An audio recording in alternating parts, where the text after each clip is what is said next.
something to prop me up a bit because I'm sliding down the end of the bed. Bloop! Oh, so much better. I look taller. Ooh. Aloha! As a movie buff, I can concede that art is often subjective. There are some films that I will like that you will not, and that is absolutely fine, apart from today where we're on my channel, my rules, my opinions, and I force you all to watch. I'm totally kidding, I'm not forcing anything. If you stay, it's by choice. A wee while ago I asked you all on Twitter, Facebook, Instagram and YouTube to tell me your favourite films of all time. And you delivered. Thankfully, otherwise we would not have a video for today. Thank you all very much for your contribution. I will give you a percentage of my AdSense from this video, which, given my calculations, should be about 0.0000002 pence. Congratulations. So today I'm going to be taking what you consider to be your favourite film of all time and potentially destroying it by telling you what I think. As you've probably also seen from the thumbnail, this video is sponsored by Tearmaker. It's not, I'm sorry, it's not, it's really not. Okay, let's talk through the tiers. We have 5 tiers here. So we start with God tier. God tier is simply superior in every way. If it were a person, it would be Tom Hanks or Ariana Grande. Next we have Belter. These films are a solid either 7, 8 or 9 out of 10. They're films that you would watch again, but they slightly miss out on the infamy of God tier. Solid, it's a good film. Comfortable third place. Next up we have meh, because I couldn't think of another word. Meh means that you're just impassive on these films. If you were inviting someone round for a movie night and you had absolutely no intention of watching the movie, you would put these on. And last but by no means least, absolute roaster. These films just need to stop. Be gone. Shoo. To give you an idea, if someone has suggested the Child's Play remake, it would belong here. Comprende? Fab. Let's start at the beginning. Who's first to the chopping block? Chernobyl! Chernobyl I remember the film, but I don't find it particularly memorable, if that makes sense. I remember actively watching it, I just don't remember much about it being like, ooh. It seemed like your standard film, but seemed to underdeliver in terms of actual emotive factor. Given the subject, you would expect there to be some tie into that, and it didn't do that for me. Waterworld, ooh, very, very ominous considering where we're at now currently with the climate of the universe. I would say it's solid. It's not quite Belter status. Ah, Drop Dead Fred! I remember watching this when I was far too young, probably. I'm tempted to go for solid, but this is quite a problematic film in many ways, and when I set nostalgia aside,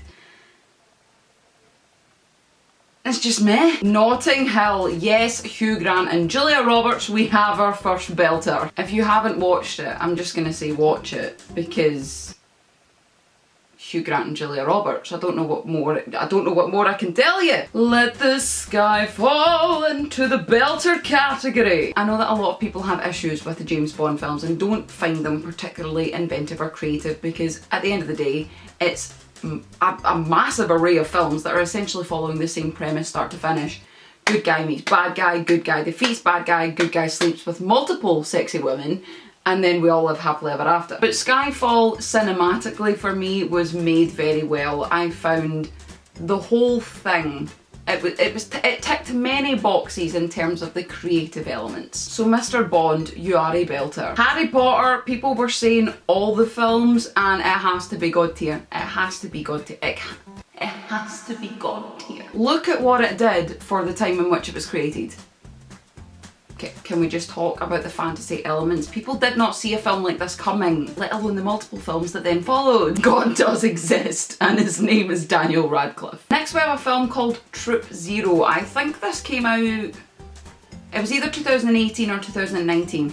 There's a little girl who plays the principal role in this film called McKenna Grace, and she is probably one of the best young talents I've ever seen in a film. She's in Gifted, she's amazing in that as well. So, I feel, if I was basing it off her, it would be a definite belter, but I'm basing it off the movie as a whole, and so therefore I have to say solid. The Emoji Movie. Please tell me someone's joking. That can't be your favourite film of all time. Please, God, what is the world coming to? Hello, police? Yes, someone needs help. Someone, somewhere needs help. Oh my God, you can go in the sin bin, you absolute roaster. Nice wee segue to 5 Feet Apart, an emotional one here. It really gets into real situations for people. Decent performances overall, I would say. The soundtrack really impressed me. It was all very Fault in Our Stars, so I'm gonna say a solid. We've created a nice pyramid here. I say we just stop. Any anime fans out there? Symmetry. Man on Fire. Rotten Tomatoes can kiss my sweet squat loving ass. So Denzel Washington, you can get straight into the belter category. Shooter, belter, moving on. Forrest Gump, oh, God tier, what did I tell you? Tom Hanks. I personally find Forrest Gump to be a bit more of a sad film than most people, I think. But it's still very well made for me, so I must say, God tier. Someone has impeccable taste. 2 people have impeccable taste. Make that 3 people. Good Will Hunting, God tier, fantastic cast, brilliant story, very deep for its time. Next up we have Disney's Brave, and something tells me that this isn't actually someone's favourite film and they've just commented it to mess with me and make me do this. I'm just not fussed by Brave. I just don't see, I think hype culture has a lot to do with it. I'm not saying it's bad, there is just so much more that I would pick before that. Also, I've just realised the description that I gave for that tier. And I'm picturing myself having a movie night with Brave playing in the background and I am traumatised! Oh my God. Marvin Gaye, Step Aside Son, Brave's taking it. Imagine a really Scottish version of Let's Get It On. Blade Runner, the first one, I would say God tier, even though I personally preferred the sequel, even though we literally had to wait a freaking age for it. It's just a seminal classic, like... Back to the Future, I assume you mean the first one, in which case God tier, no, not belter, God tier. It speaks for itself, doesn't it? It has its own reputation. I will say a lot of films that have good reputations though are low-key crap. But this is not one of them, so we're fine. Venom, again, I think someone's just trying to mess with me, and I've said how I felt about this film before, I'll say it again in this case, absolute roaster. I really just didn't enjoy it. I don't know why. I mean, I do know why, but I just didn't enjoy it. Cats. Ooh, this is awkward. It was a bit of a flop, wasn't it? Actually, no.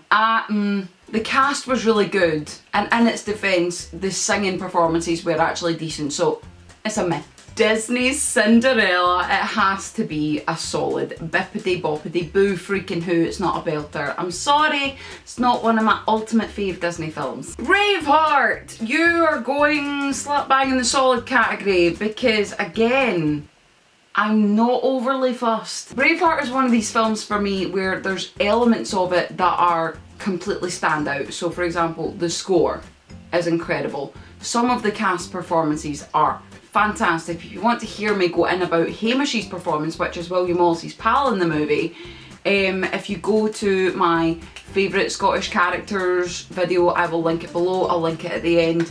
I go into why I like his character a wee bit more in depth. Next we have Hook, and that means one thing. Bangarang! You can bang yourself right into the belter category, my friend. For the most part, people have good taste. It's just things are a wee bit questionable here and just absolutely fucking shocking at the bottom. We're finishing on good notes here. The Last Samurai has to be God tier. This is one of my favourite Tom Cruise films. It is an impeccable war film. The cinematography is beautiful, the costumes are incredible, everything just. And last but by no means least we have Jaws. This is one of my absolute favourite films of all time, so I think you can guess where I'm gonna put it. Ba-dum. Ba-dum. Dun dun dun dun dun dun dun dun dun dun dun dun dun. This is quite a nice wee stepping stone here thing that we've got. It's a feckin' staircase stepping stone thing. What? So there we are. There is some of your favourite films put put into my tier list because apparently my opinion matters somehow. This was just a fun idea, don't get butthurt about it if your favourite film is lower down on the list. Realistically though, the Emoji Movie, I will not apologise for that. I'm sorry, the creators should apologise for that. But thank you very much to everyone who sent me in their favourite films. If there's other things that you want me to rank, for you guys, maybe favourite horror films, because we know I'm a wee bit of a horror fiend. But that is where we leave it. Thank you very much to everyone again. If there's movies that you would kind of shuffle about into different tiers, let me know in the comments. If you enjoyed this video, make sure to give it a big one of these. As promised, there will be 2 videos here. One will be my Scottish favourite characters video, and my other one is going to be my Stages of Lockdown skit. That is one of the favourite films I've ever made. It's only 4 minutes long, so if you have some spare time, if you could show it some love, show it some hype, that would be amazing. Links to socials all in the description as per usual, but other than that, stay healthy, stay safe, much love, and I will see you soon. Bye!